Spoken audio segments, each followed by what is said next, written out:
Una de las palabras que aparece de manera constante en la Escritura, y particularmente en el Nuevo Testamento, se repite mucho, es la palabra verdad, la verdad, el conocimiento de la verdad. Ese concepto es constante a través del Nuevo Testamento. Específicamente, uno de los libros que más habla de esto es el libro de Juan, el Evangelio de Juan. Juan está muy concentrado en este aspecto de la verdad. Juan 8:32, Jesucristo dijo, y conoceréis la verdad, y la verdad os hará libre, ¿verdad?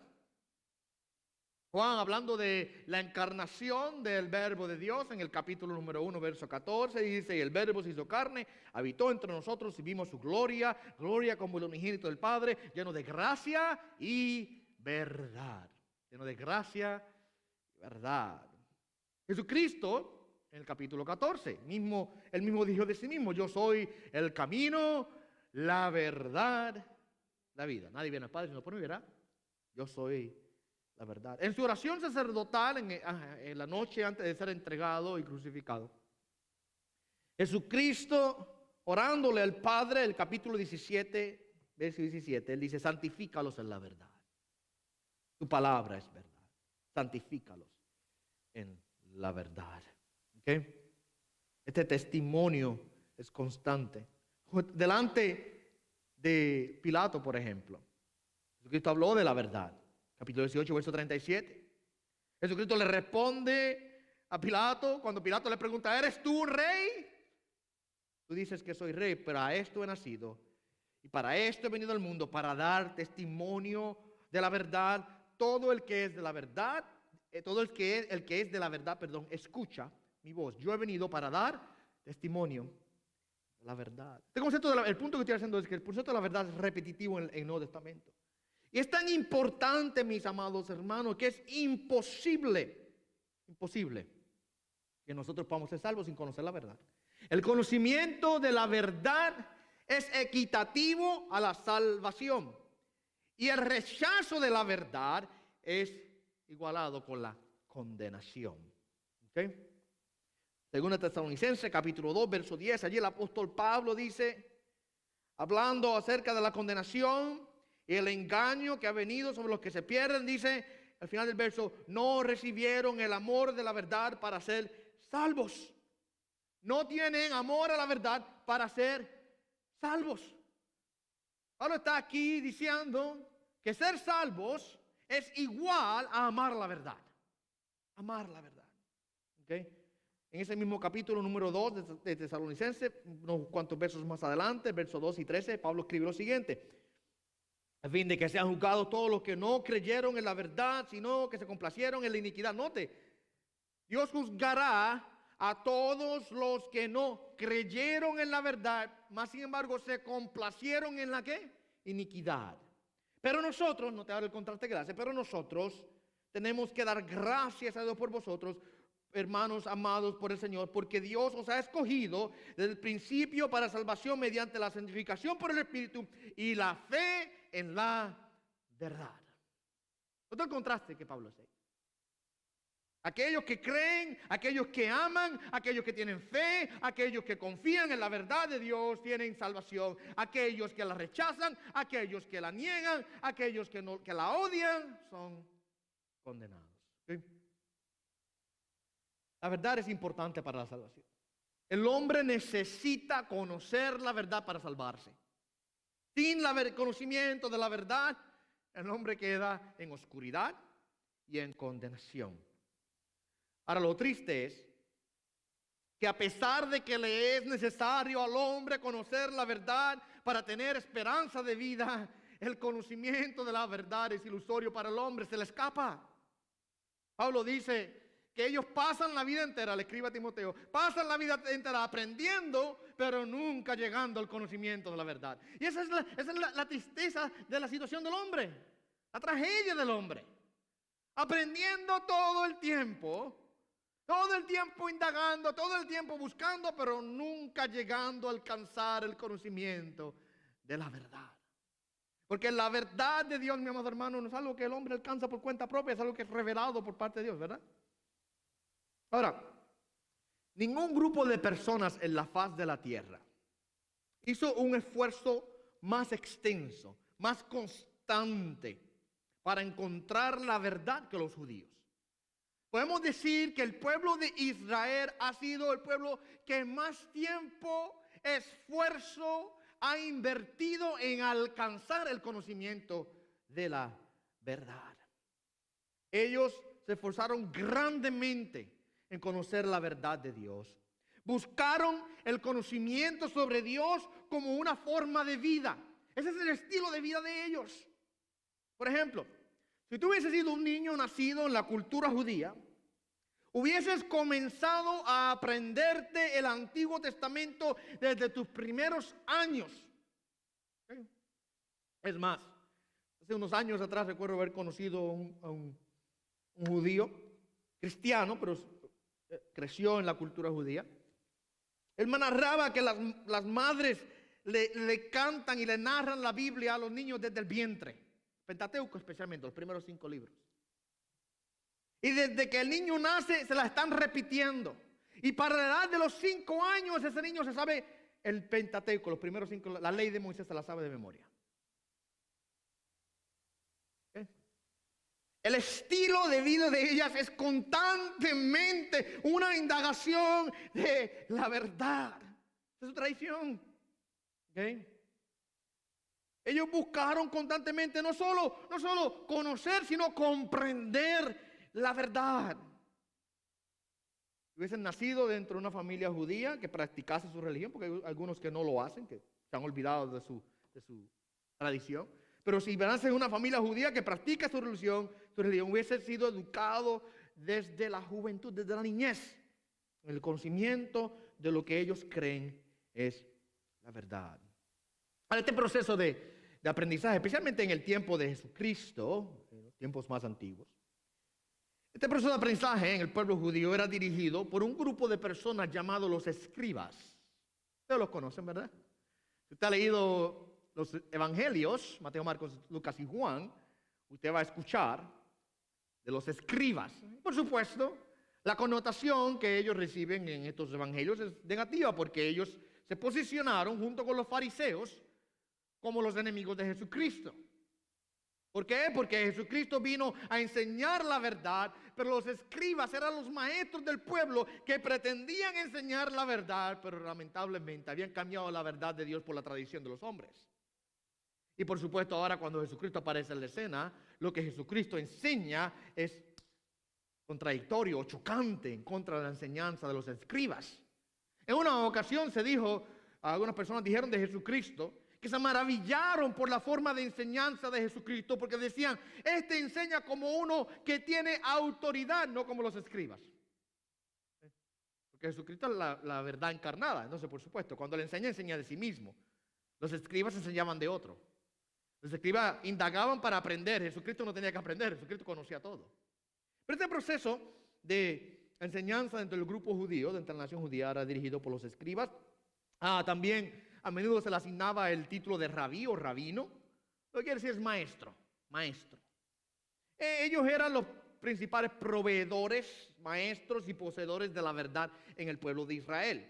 Ellos han completado un alto grado de educación, habían sido ordenados públicamente y mostraban habilidad en el conocimiento y en la enseñanza y tomaban el papel ahora de ser los maestros de la gente. Y tenían grande influencia y tenían grande poder dentro del pueblo de Israel. Si tú eras un escriba, tenías una posición de mucha estima, mucha estima.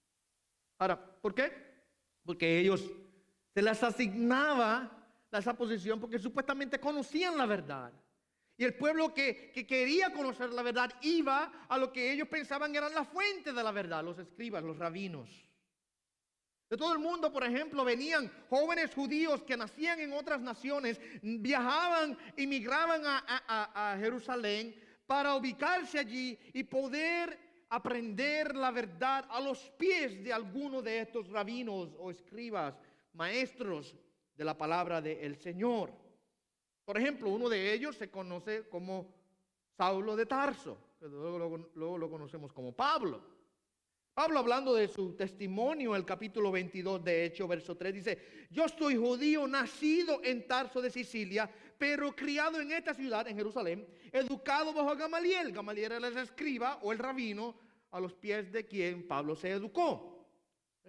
Él fue educado en estricta conformidad a la ley de nuestros padres, siendo tan celoso de Dios como todos vosotros lo sois. Pablo está hablando de que él había recibido una educación a los pies de uno de los grandes rabinos del pueblo de Israel, en la ciudad de Jerusalén, y tenía un celo extremo por lo que él pensaba era la verdad de Dios. Y ustedes conocen la historia de Pablo, ¿verdad? Luego hablaremos un poquito más de él. Que él, pensando estaba haciendo lo bueno, se encontró persiguiendo, ¿verdad?, a la iglesia del Señor. En el tiempo de Jesucristo, entonces, la capital del pueblo de Israel, la ciudad de Jerusalén, se había convertido en la meca del conocimiento, en la capital de la verdad. Todos los que conocían al Dios de Israel o estudiaban las escrituras, en Jerusalén era el lugar en donde se iba a alcanzar ese conocimiento. Y todos ascendían, porque Jerusalén es una ciudad alta, ascendían a Jerusalén. Todos iban a Jerusalén para escuchar y para aprender. Habían sinagogas en las diferentes ciudades, pero Jerusalén era el centro, la metrópolis del conocimiento de la verdad era allí, en Jerusalén, y todos los escribas eran venerados, eran respetados. ¿Okay? La gente creía que estos escribas tenían cierto conocimiento místico, o sea que habían cosas secretas en la escritura que solamente estas personas tenían entendimiento y que solamente ellos las podían comprender, y por eso dependían de los rabinos para que los rabinos les revelaran estos conocimientos secretos que existían en la palabra del Señor. Y usted se pone a leer algunos de los comentarios bíblicos que los rabinos escribieron, conocido como el Talmud. El Talmud es el comentario de las escrituras judías. ¿Okay? La cantidad de explicaciones místicas, esotéricas, que ellos le dan a la escritura, le dan un significado a cada cosa, es lo que quiero decir.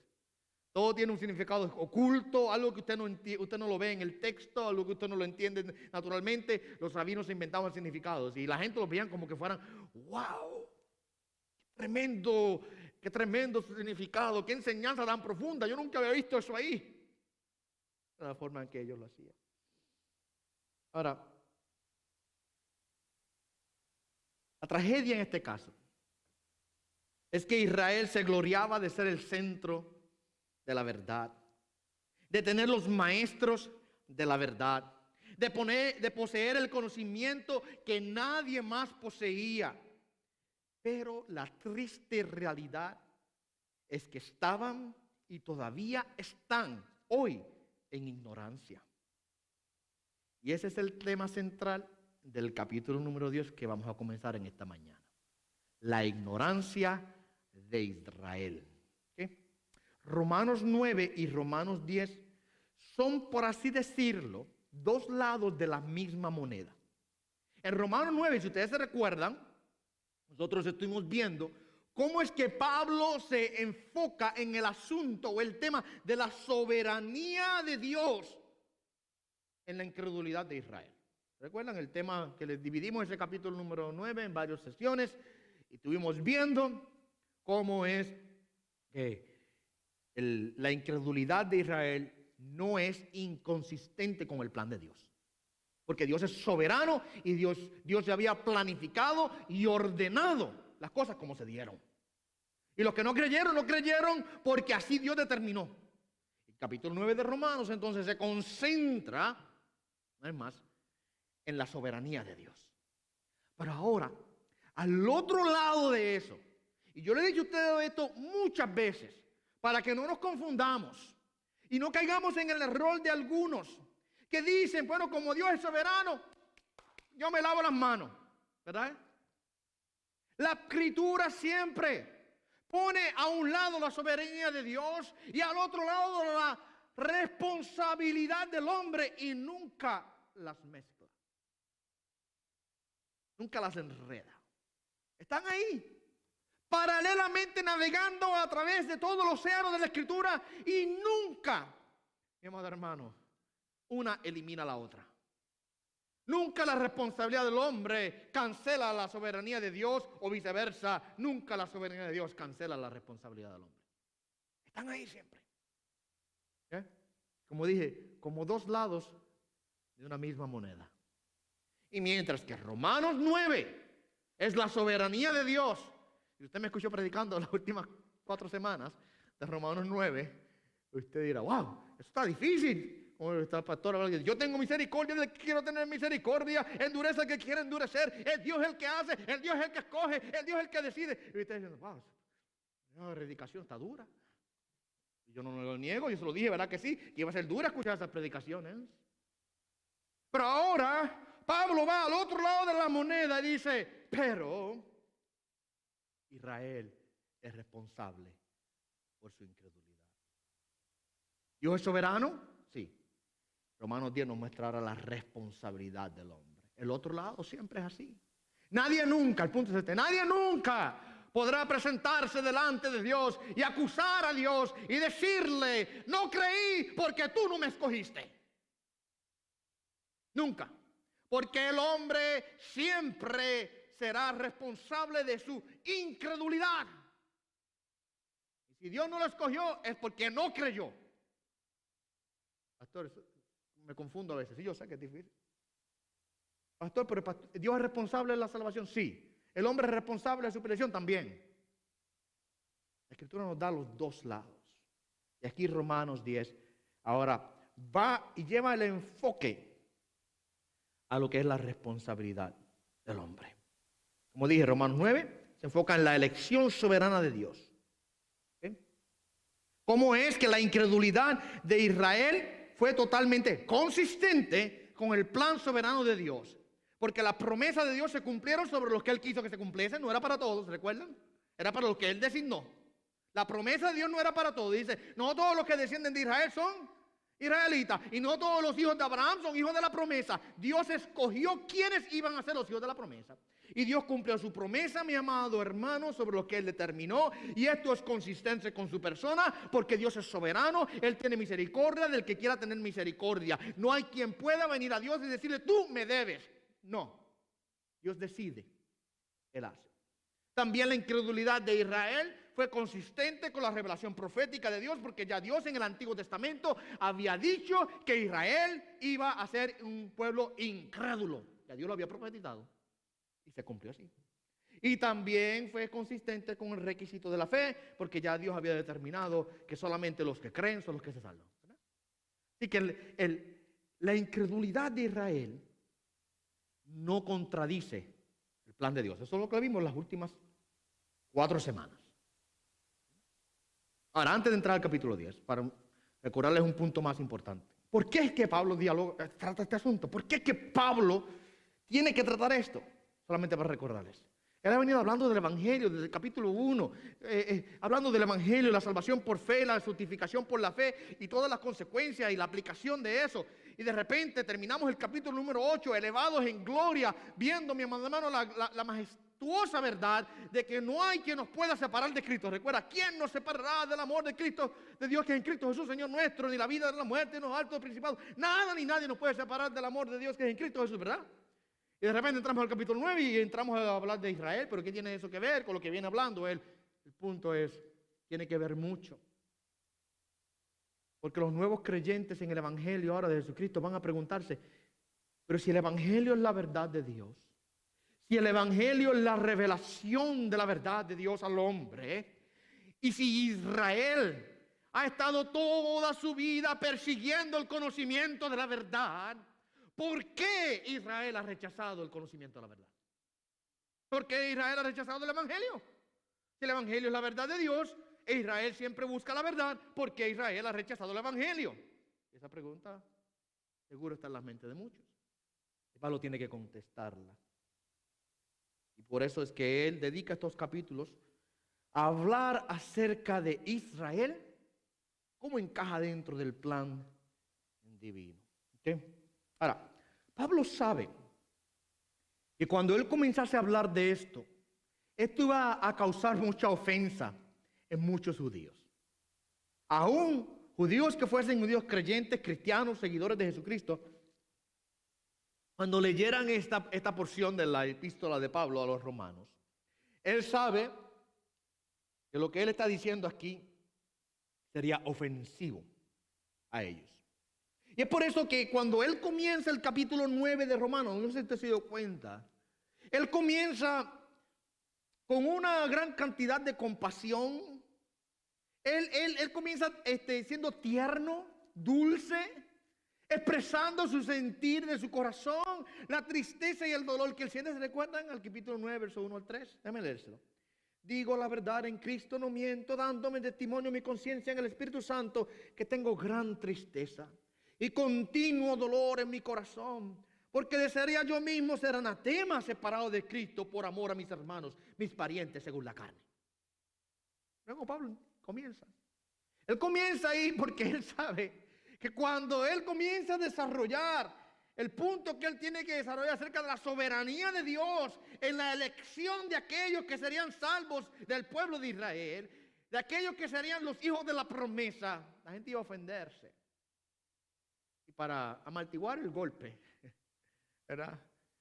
Él expone su corazón, y yo creo que está siendo sincero y honesto ahí.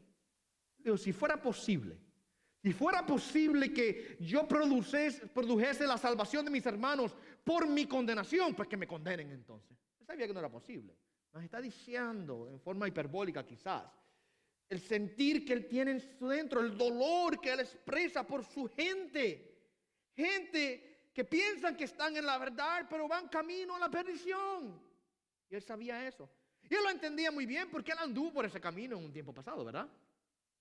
Él estuvo ahí. El mismo celo que ellos tienen ahora por sus tradiciones y por su ley, él lo tenía igual. Hasta que Cristo vino, intervino y trajo un cambio en la vida de Pablo. Ahora, Pablo sabe que el capítulo número 10 va a ser igualmente ofensivo. Y por eso, al iniciar este capítulo, él comienza con la misma ternura. Él sabe que él va ahora a confrontar a Israel con su ignorancia, con la ignorancia espiritual y la condenación divina que esta ignorancia trae. Imagínese usted, piense como un judío por un segundo, que toda su vida usted ha pensado que conoce a Dios y ahora viene un Pablo y le dice a usted, tú no conoces a Dios. ¿Cómo usted se va a sentir? Eso todavía pasó hoy día, ¿verdad? No nos vayamos tan lejos a Israel, porque pasa en nuestro patio igual. Tenemos personas, mis amados hermanos, que crecen en la religión toda una vida, en la tradición, ya sea del catolicismo romano o aún en la iglesia evangélica también. Crecen en la tradición y piensan que conocen a Dios. Y luego viene un predicador de esos que no tiene pelo en la lengua y le dice, tú no conoces a Dios. Estás en ignorancia y no conoces al Dios de la Biblia y no entiendes el evangelio porque tienes tradición y no tienes la verdad de Dios.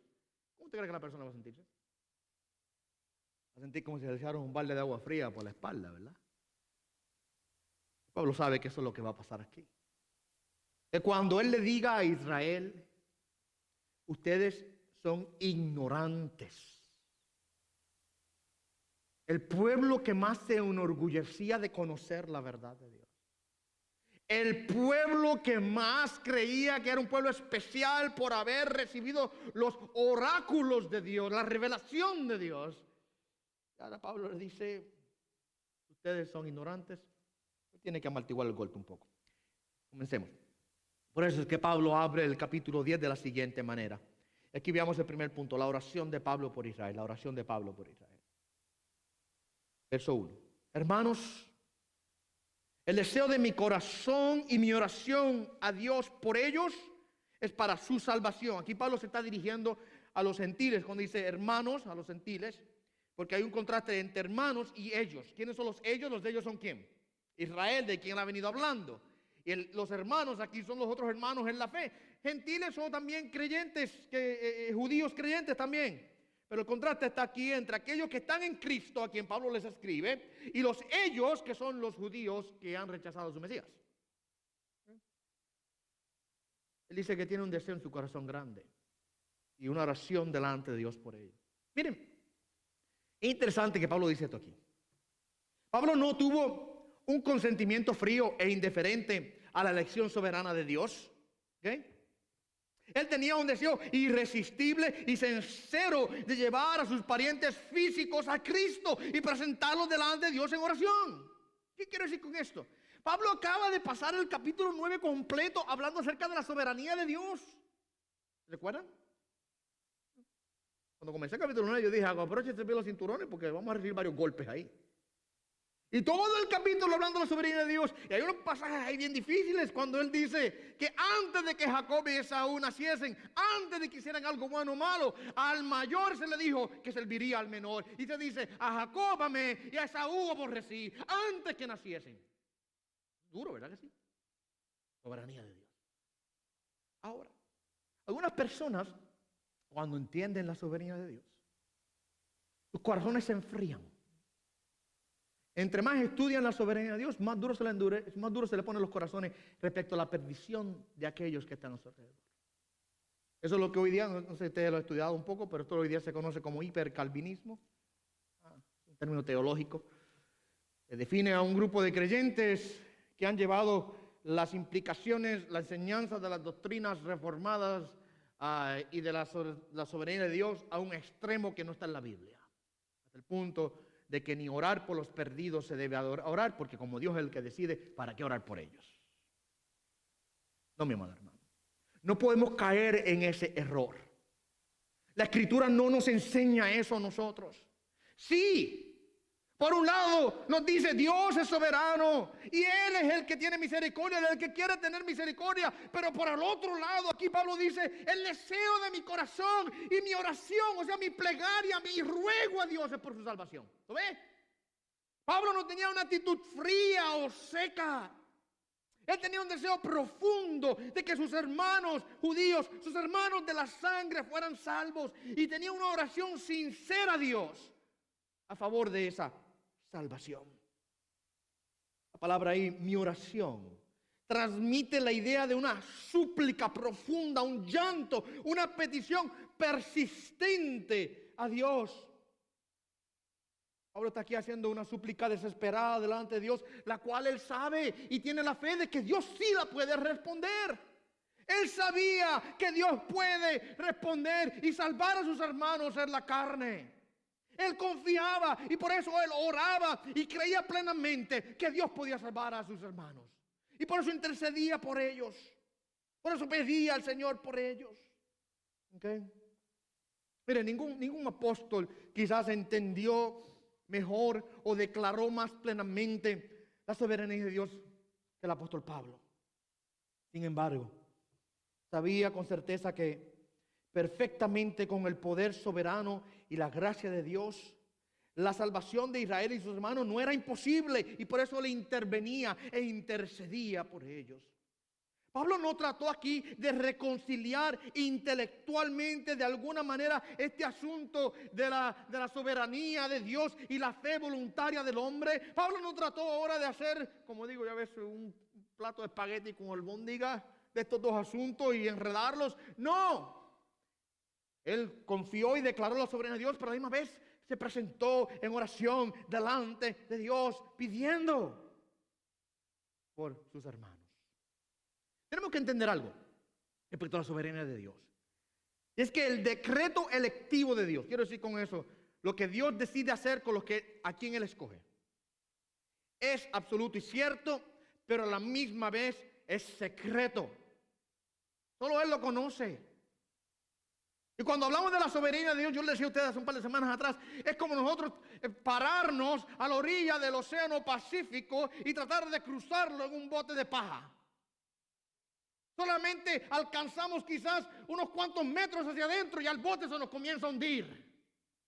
Es imposible comprender la profundidad y la grandeza de la soberanía de Dios.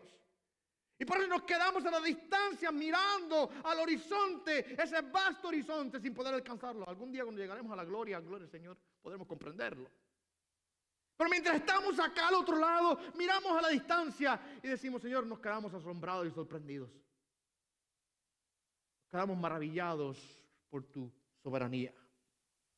Pero no nos corresponde, el punto es, no nos corresponde a nosotros tratar de definir y entender lo que es secreto en Dios.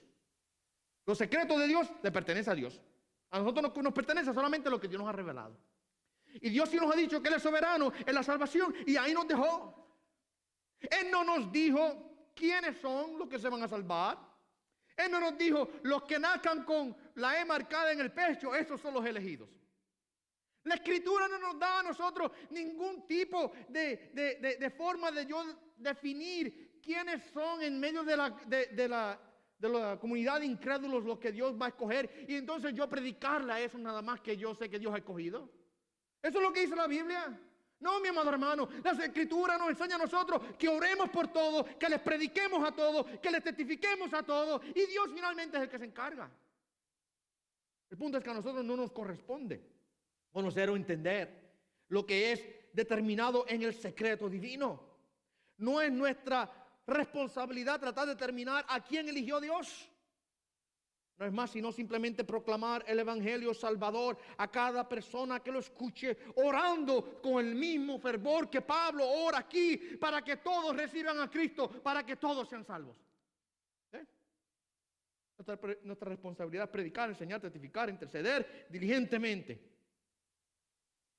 y dejarlo en las manos del Señor. ¿Ok? Yo creo que ese es el sentir que Pablo expresa aquí. Yo oro, tengo un llanto en mi corazón, el deseo profundo, la súplica por la salvación de mis hermanos. Los creyentes deben orar y dar testimonio a todos los incrédulos, sabiendo que Dios salvará a los que creen en su Hijo. Pastor John MacArthur escribe lo siguiente, permítame leer esta cita.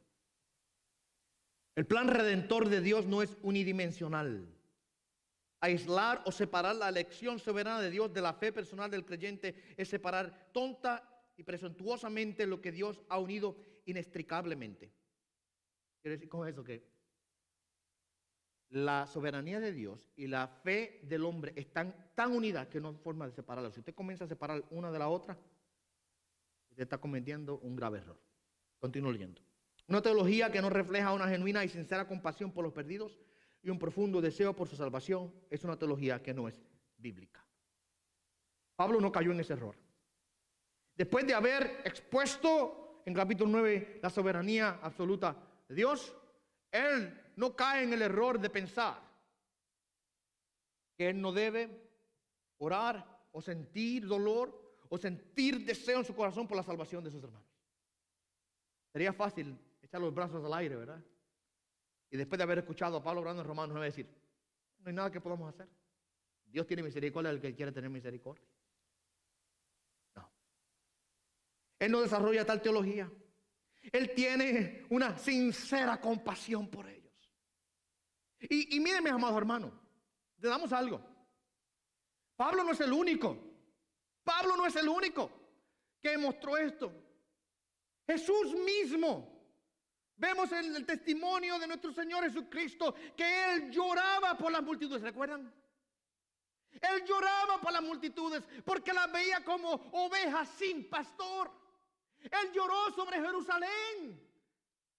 Oh, Jerusalén, Jerusalén, que matas a los profetas. ¿Entienden eso?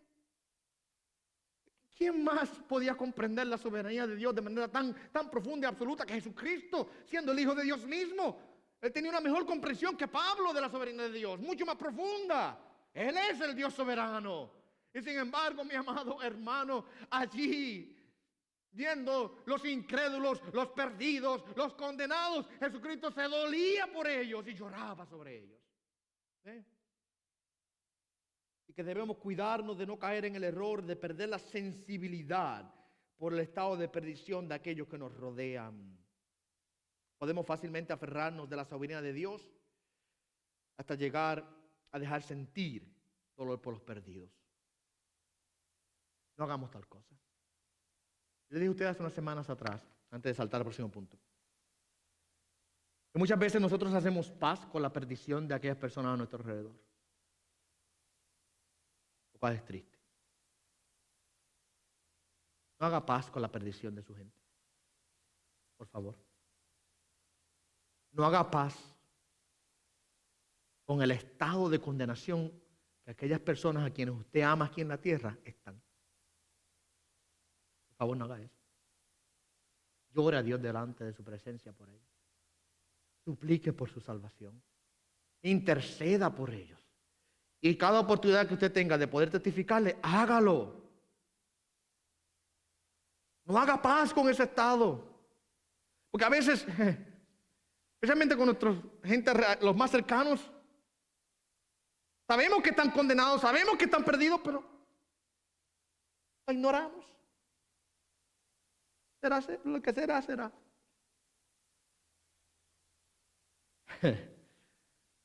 Roguemos a Dios por ellos, igual que Pablo. Ahora, ¿cuál era el problema de Israel? ¿Cuál era el problema que Israel tenía? Bueno, Pablo nos expone en el resto del capítulo que el problema de Israel es la ignorancia. La ignorancia. Israel tenía un celo ignorante por Dios. Ese es el próximo punto, el celo ignorante de Israel. Él tenía, mira el verso número 2. Yo testifico a su favor, Pablo dice, yo puedo decir algo bueno de ellos, lo que quiere decir, de que tienen celo de Dios. Es bueno. Testifico a su favor. Y él podía testificar a favor de ellos porque ¿sabe quién? Era uno como ellos, él mismo. Él estuvo en esos mismos zapatos, andando ese mismo camino, practicando esa misma religión y esa misma tradición. Él sabía lo que estaba hablando. Él dice, ellos tienen celo de Dios, pero no conforme a un pleno conocimiento. Los judíos tenían un grado de conocimiento, un tipo de conocimiento, una conciencia intelectual de las demandas de la ley de Dios, pero no tenían el conocimiento pleno que proviene de una relación salvadora con Dios. Tenían el tipo de conocimiento religioso superficial que causa orgullo y arrogancia. Y de eso tenemos mucho hoy día, una vez más, no solamente en Israel, lo tenemos hoy día en la iglesia evangélica. Gente que tiene un conocimiento superficial y religioso de parte de Dios, lo cual en vez de humillarlos, los enorgullece. Los hace arrogantes. Piensan que ellos pueden ganarse el favor de Dios por cuenta propia. Que ellos son tan santos que ellos se merecen el cielo. Yo conozco personas así. Las he visto, he interaccionado con ellas. Por una mujer en una ocasión decía que ella estaba completa, que ya Dios estaba perfecta. Dios había terminado con ella. Peligro con eso. Si Dios terminó, en cualquier momento te va a llevar entonces. Porque ¿qué hace aquí? ¿Qué hace aquí en la tierra? Si ya terminó contigo, no es para estar aquí, es para que estés allá arriba ya. Claro, ella hablaba ignorantemente. No sabía lo que estaba hablando. Tenía un conocimiento religioso superficial de Dios, que la llenó de pompa y de orgullo y de arrogancia, pensando que ella era muy buena, porque cumplía con ciertas reglas. Muchos cristianos hoy día en la iglesia evangélica, sus reglas son: no te pongas esto, no comas lo otro, no te vistas así, no vayas allá. Y de acuerdo a esas reglas que ellos han establecido, si tú cumples con ellas, define entonces lo que es santidad en tu vida, y por tal razón tienes de qué enorgullecerte, eres más santo. Una vez más, Israel tenía ese mismo tipo de conocimiento, superficial, religioso, de la tradición, que lo llenaba de orgullo y de arrogancia, pero no tenían el conocimiento piadoso que proviene y produce humildad y santidad. El conocimiento verdadero de Dios es aquel que nos humilla. En un segundo vamos a hablar de eso. ¿Sí? Ellos tenían entonces un celo equivocado, pero un celo que no estaba conforme a lo que Dios mismo había revelado en su palabra. ¿Okay? Según ellos entendían las cosas y las veían a su manera, y ese celo era meramente religioso. El mismo celo que Pablo tuvo y había experimentado como perseguidor de la misma iglesia, creyendo que servía a Dios. Y es un celo, miren interesante, es un celo que se vuelve en contra de lo que dice practicar. El caso, en ejemplo, Pablo. Era un celo tan grande que tenía por Dios que persiguió a toda la iglesia y se encontró persiguiendo al Dios que él decía que servía. ¿Se recuerdan camino a Damasco? ¿Quién eres, Señor? Cristo le dice, soy yo, Jesús, a quien tú persigues. Dura cosa te es dar cosas contra el aguijón, Pablo. Ese es un momento difícil para él, porque encontró que el celo que tenía por Dios estaba mal puesto, mal informado. No es más, Pablo dice, testifico a su favor que tienen celo de Dios, no conforme a un pleno conocimiento. Ahora, lo que está queriendo decir es que estaban ignorantes. Tenían un celo ignorante. Un celo que no era de acuerdo a la revelación, el carácter, la persona de Dios y lo que Dios había revelado. El resto del capítulo, solamente vamos a cubrir el primero, ya el tiempo se nos acabó. El resto del capítulo, Pablo va a pasar explicándonos la ignorancia de Israel. 5 puntos o áreas específicas que él va a explicarnos. Ellos eran ignorantes respecto a la justicia de Dios, es el primer punto que lo vamos a ver en un segundo. Ignorantes respecto a la justicia de Dios, eran ignorantes respecto a la provisión de Cristo, eran ignorantes respecto a la necesidad de la fe, eran ignorantes respecto a los parámetros de la salvación y eran ignorantes acerca de las predicciones de la Escritura. Se las veremos más adelante, todas esas. Solamente hoy nos quedamos con la primera. Ellos eran ignorantes respecto a la justicia de Dios. Verso número 3. Pues desconociendo la justicia de Dios. Tengámonos ahí. Él lo deja claro que la ignorancia más grave que Israel tenía era sobre la justicia de Dios. O sea, sobre la naturaleza central de la persona divina. ¿De qué estamos hablando cuando hablamos de la justicia de Dios? El lenguaje en español es triste. Esta es una de las palabras teológicas, las cuales prefiero en inglés. En español la palabra justicia tiende a perder un poco el sentido de la palabra. La palabra en inglés es righteousness. Y no es justicia en el sentido de algo legal. Es en el sentido de lo que es perfecto, de lo que es bueno, de lo que es totalmente justo. Hace referencia entonces a la perfección absoluta de Dios. Y cuando hablamos de la justicia de Dios, en otras palabras podemos decir que Dios está siempre bien y correcto. ¿Okay? Él está siempre bien y correcto, siempre justo. Ahora, importante que entendamos, Él está, Dios, siempre bien y correcto, no de acuerdo a una medida externa de lo que es bueno y correcto.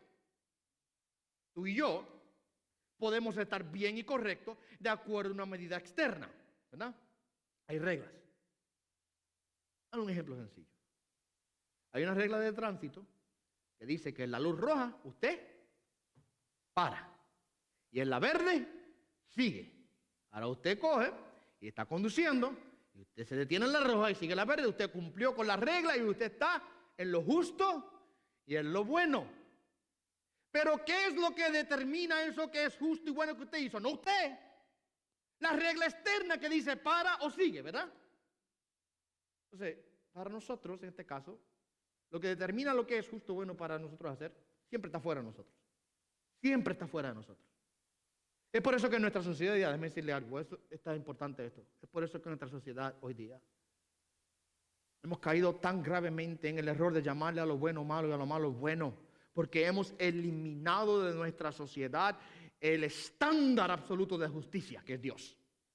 Y cuando usted elimina a Dios, como el estándar de justicia, entonces cada quien hace lo que quiera, ¿verdad? Cada quien es su Dios en sus propios corazones. Ahora, Dios no es como nosotros, que tenemos un estándar de justicia que define lo que nosotros somos, lo que hacemos bien y lo que hacemos mal. Dios, Él es la medida. Él es el estándar. Él es la regla de lo que es bueno y de lo que es justo. No es que Dios actúa correctamente de acuerdo a un estándar externo, sino que Él es el estándar. ¿Entienden eso? El concepto entonces de la justicia de Dios es inseparable del concepto de su santidad. Podemos decir hasta cierto punto que la santidad y la justicia de Dios son sinónimos. Son básicamente sinónimos, aunque tienen unas connotaciones ligeramente diferentes, pero son iguales. Los teólogos dicen que la justicia es la santidad transitiva o manifiesta. En otras palabras, podemos decir que la santidad es el estándar y la justicia es el cumplimiento activo de la santidad. O sea, la santidad es el estándar de Dios y la justicia de Dios es Dios actuando de acuerdo a su santidad. ¿Entienden? Pero van juntas, usted no las puede separar. ¿Okay? Podemos decir, en otras palabras, que la santidad de Dios es su completa separación de todo lo que es malo y pecaminoso y que su justicia es la manifestación de esa santidad. Y la Escritura, si usted lee el Antiguo Testamento, está lleno, mis amados hermanos, de cita tras cita, tras cita, tras cita respecto a este asunto de la justicia de Dios, de la perfección de Dios. Éxodo capítulo 15, verso 11 dice: ¿quién como tú entre los dioses, oh Dios? ¿Quién como tú, majestuoso en santidad, temible en las alabanzas, haciendo maravilla? Y yo creo que ahí eso nos pone a nosotros la santidad y la justicia de Dios una al lado de la otra. Dice: majestuoso en santidad, haciendo maravilla. Las obras de Dios son obras de maravilla o obras de justicia siempre. Son obras buenas, obras perfectas, de acuerdo a la majestad de su santidad. Israel recibió la revelación absoluta de esta perfección. ¿Okay? Y podemos pasar literalmente horas largas, no lo voy a aburrir así de esa manera, pero vamos a pasar horas largas leyendo en el Antiguo Testamento, porción tras porción, texto tras texto, en donde se le instruyó a Israel respecto a la perfección total y absoluta de Dios. Ahora, a la luz de ellos haber recibido esta revelación en el Antiguo Testamento de la santidad de Dios, que yo siempre les digo a ustedes que uno de los atributos divinos que casi siempre se presenta en una triada es ese atributo de la santidad. Santo, santo, santo. Tiene un énfasis en la santidad total de Dios. Es impactante que después de ellos haber recibido tanta revelación de parte de Dios respecto a la santidad de Dios, ellos terminaran subestimando la santidad y la perfección total de Dios. Terminaron haciendo menos de lo que realmente es.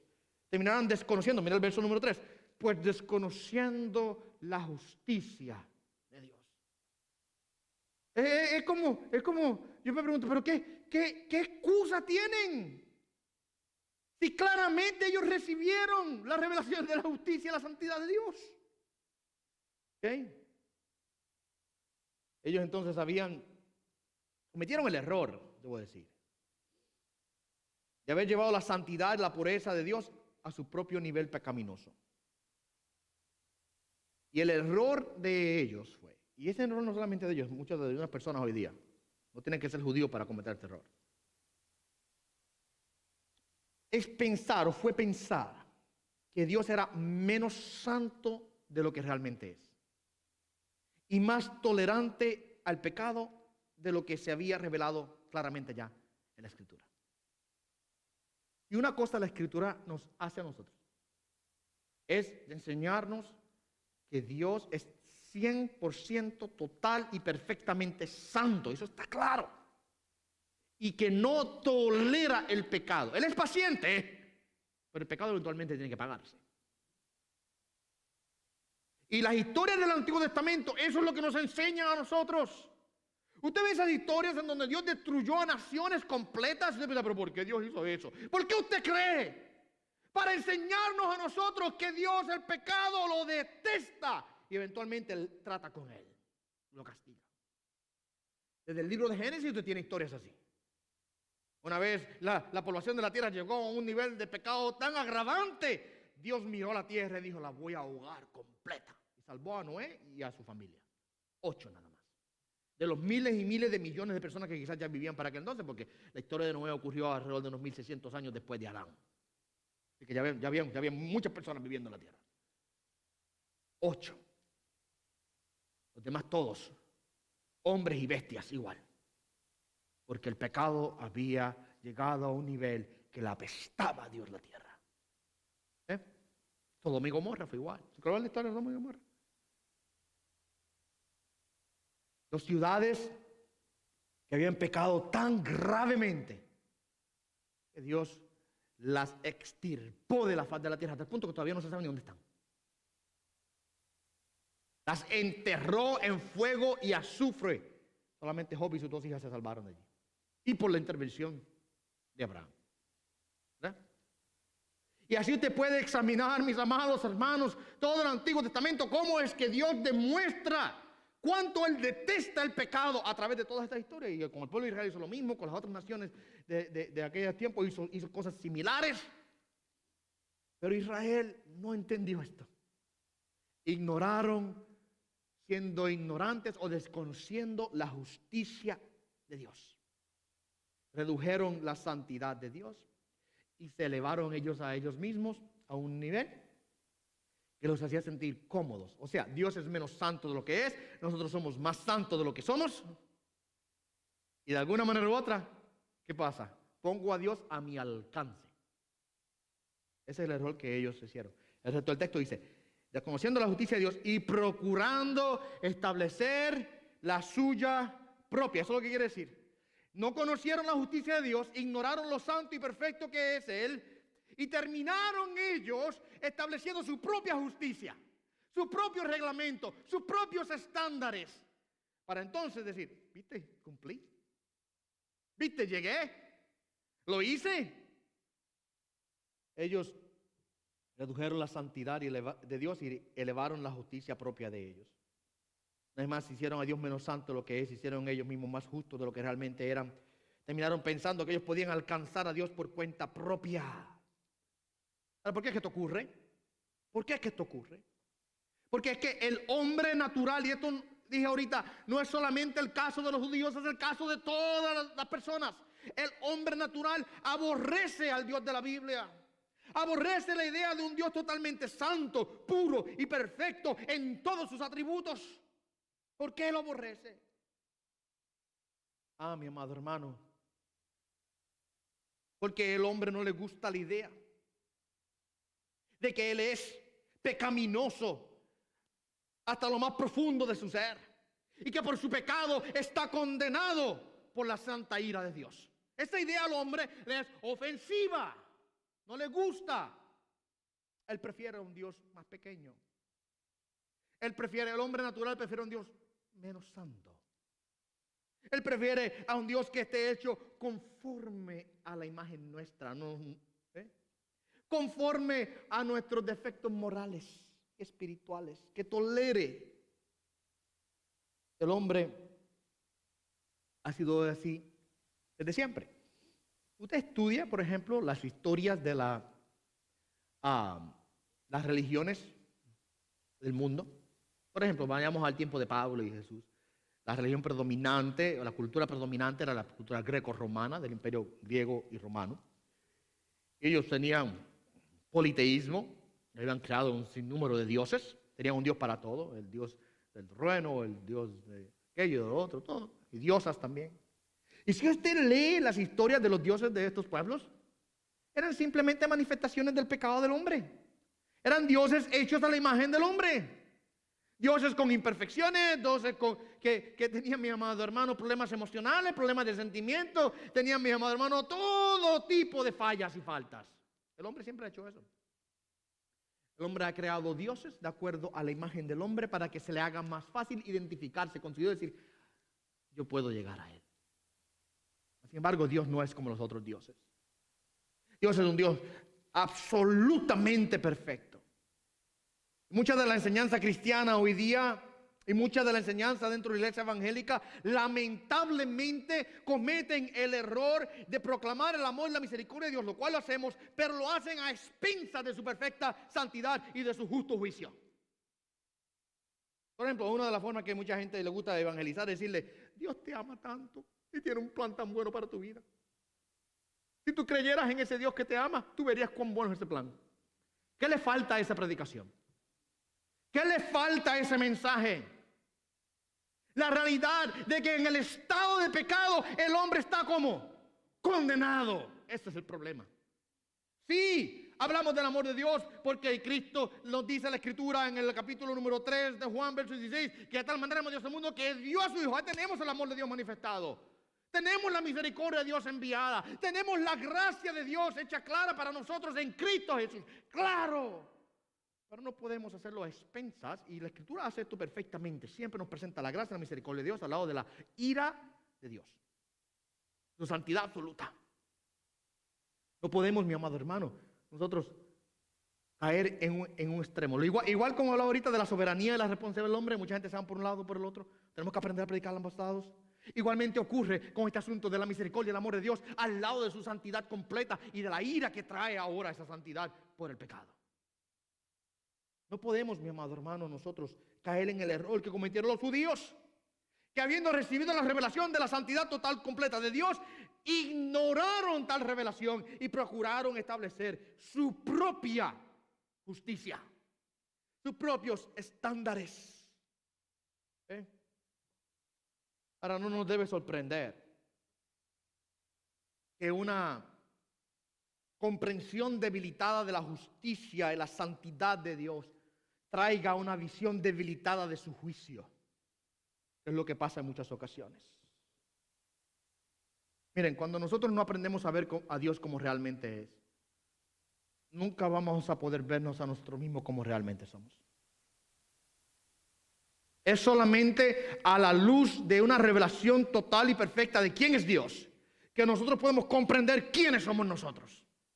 Pero cuando esa revelación de la justicia y santidad de Dios se opaca o se oscurece o se cambia o se tuerce, entonces nos vemos a nosotros diferentes y no como realmente somos. Cuando reducimos a Dios, nos elevamos nosotros. Cuando torcemos la imagen de la santidad de Dios, nos justificamos a nosotros mismos. Y eso es el problema con la mayor parte de las personas. Que usted le pregunta, ¿vas para el cielo? ¿Y cuál es la respuesta? Sí. ¿Por qué? Es que yo soy bueno. Yo no le hago mal a nadie. Yo trabajo, yo soy esposo de mi esposa, la cuido a mi hijo, hago todo lo que tengo que hacer. Yo soy una persona responsable, yo no bebo, yo no fumo, yo esto, lo otro. Y te dan la lista, ¿verdad? Dios me va a mandar para el cielo. Ese entendimiento de Dios es una caricatura realmente. No es la imagen de la Biblia de Dios. Porque cuando yo comprendo la santidad y perfección y majestad y gloria de Dios, yo no puedo decir, yo soy bueno, Dios me va a mandar para el cielo. ¿Qué debo decir? Cuando yo veo la gloria y la santidad de Dios, lo que debe hacer es decirme, oh, yo soy pecador. Ten misericordia de mí. ¿Verdad? Ten misericordia de mí, Señor. No merezco esta gracia, merezco tu castigo. Apiádate de mí, Señor. Esa es la respuesta. Pero solamente ocurre cuando vemos la gloria, la majestad y la santidad de Dios. Porque a la luz de la gloria de Dios el hombre queda expuesto por lo que es un pecador y por eso tiene que humillarse. Mire, déjeme darle un ejemplo rápido. Denme 2 minutos y termino. Un ejemplo rápido de la Escritura. Con algo tan trivial y tan sencillo como una pesca de peces. Una ocasión, Jesucristo se encuentra en la barca de Pedro. Enseñó. Cuando termina de enseñar, Cristo le dice a Pedro, vamos más adentro, hermano. Al capítulo 5 de Lucas, verso 4. Sal a la parte más profunda y echad vuestras redes para pescar. Vamos. Simón responde, maestro, hemos estado trabajando toda la noche y no hemos pescado nada. Pero porque tú dices, porque tú pides, echaremos las redes. Verso 6, y cuando lo hicieron, encerraron una gran cantidad de peces, de modo que las redes se rompían. Entonces hicieron señas a sus compañeros que estaban en la otra barca para que vinieran a ayudarlos. Y vieron y llenaron ambas barcas, de tal manera que se hundían las barcas. Esto es una pesca milagrosa, ¿verdad? Esto que Cristo hizo un milagro. Toda la noche pescando y no había nada de pescar. Y le dijo, echa las redes. ¿Sabes lo que pasó, verdad? El Rey de Reyes y Señor, señores, creador y sustentador de la creación, dijo a los peces, vayan para allá. Los mandó. Vayan a hacer, métanse en las redes de Pedro, por favor. Y como la creación obedece la voz de su creador, hicieron así. Cuando Pedro vio esto, ¿qué hizo Pedro? Ahora sí, bendecido estoy. ¡Ja! Mira todos estos peces, ay Dios mío, ahora sí me voy a comprar la casa que yo quería. Como Dios me ha bendecido, soy próspero. ¿Eso es lo que hizo Pedro?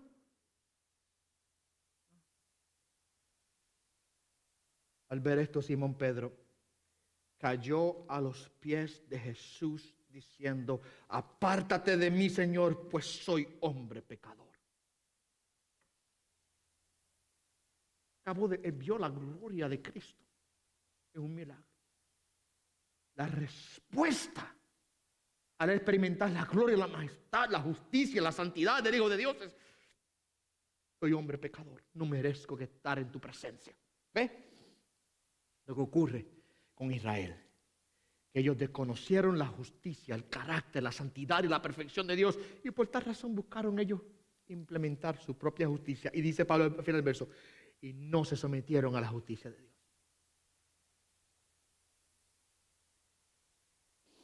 Acuérdense que no es Dios el que debe adaptarse a la justicia del hombre, es el hombre el que debe adaptarse, sujetarse a las exigencias de la justicia de Dios, ¿verdad? Ellos eran ignorantes del carácter divino, de la persona de Dios, de su santidad. Para cerrar, no caigamos nosotros en ese mismo error,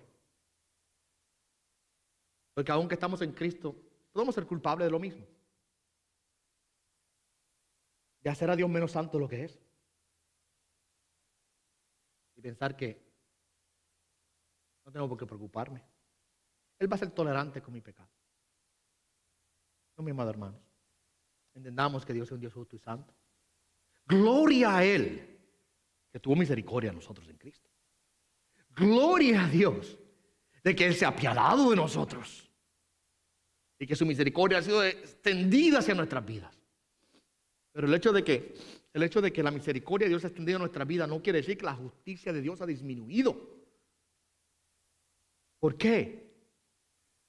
Porque la justicia de Dios, las exigencias de justicia de Dios se cumplieron sobre Cristo. La razón por la cual Dios puede tener misericordia de mí, no es porque yo valga la pena, es porque el castigo que yo estaba supuesto a recibir, el castigo que la santidad de Dios exigía por mi pecado, ¿quién lo tomó? Jesús lo tomó.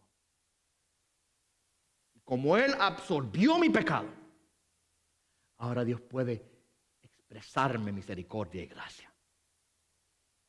La misericordia y la gracia de Dios nunca disminuyen su justicia, porque las exigencias de la justicia de Dios siempre tienen que cumplirse. Y por eso es que todo pecado que ha sido cometido y que se cometerá en la faz de la tierra será pagado. O será pagado en la cruz, o será pagado en la condenación eterna. Porque esa es la justicia de Dios, así lo demanda. ¿Ven?